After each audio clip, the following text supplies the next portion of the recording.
Assalamualaikum warahmatullahi wabarakatuh. Kembali lagi dengan saya di sini Muhammad Zainal Ma'arif. Di sini saya akan menjelaskan dan melanjutkan tentang isi dari surat pengasihan kemarin. Yaitu di sini saya akan menjelaskan tentang nesto ing utami sampai nesto ing utomo. Jadi keunggulan dari ilmu pengasihan itu sendiri dari utami sampai utomo. Nah, di sini dalam surat pengasihan ini dijelaskan bahwasanya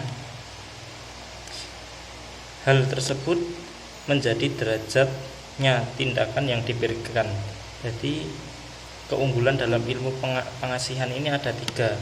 Yang pertama yang disebut tindak hina, yang kedua yang disebut tindak sedang, yang ketiga yang disebut tindak utama. Nah, yang disebut tindak hina ini yaitu semacam tindakan yang menjadikan rendahnya derajat seorang manusia, seperti berhutang, meminjam, meminta, mencuri sesamanya hingga menjadikan kesusahan bagi orang lain.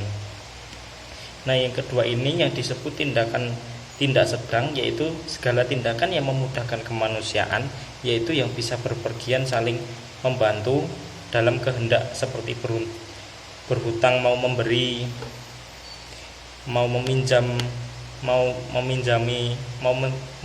dalam berhutang, terus mau meminta, mau diberi atau memberi. Yang ketiga yaitu yang disebut tindakan utama, yaitu segala tindakan yang bisa menimbulkan kecintaan, senantiasa membuat kemudahan serta mendapat kebahagiaan kepada orang lain. Untuk contoh di sini yaitu memberi baik jasa, bantuan, dana atau sebagainya, menolong sesama. Jadi segala tindakan tentu saja ada yang hina, walaupun tindakan memberi juga disertai juga ada tingkatannya. Tindakan yang pertama hina, yang kedua sedang, yang ketiga ini utama. Seperti halnya dalam tindakan hina ini ada, yaitu hinanya pemberian ini adalah orang yang memberi dengan dipamer-pamerkan. Jadi istilahnya kalau dalam Islam itu riya. Yang kedua, untuk lebih jelasnya lagi ya, dalam pemberian yang bersifat sedang ini, yaitu orang yang memberi tapi dia berniat ingin memberi, tapi dengan niat tidak pamer, baik secara langsung maupun langsung, itu diketahui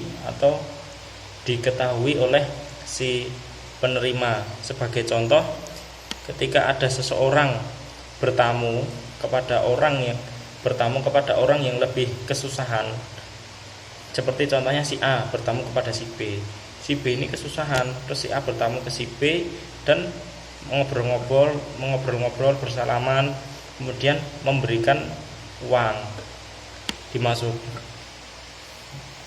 memberikan uang langsung kepada si B ini.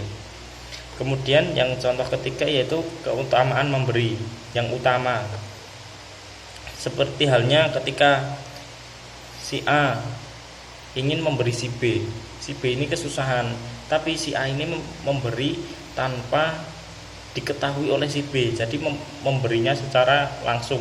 Tidak ada, kalau lewat surat itu tidak ada keterangan nama, alamat atau gimana, jadi langsung memberi gitu.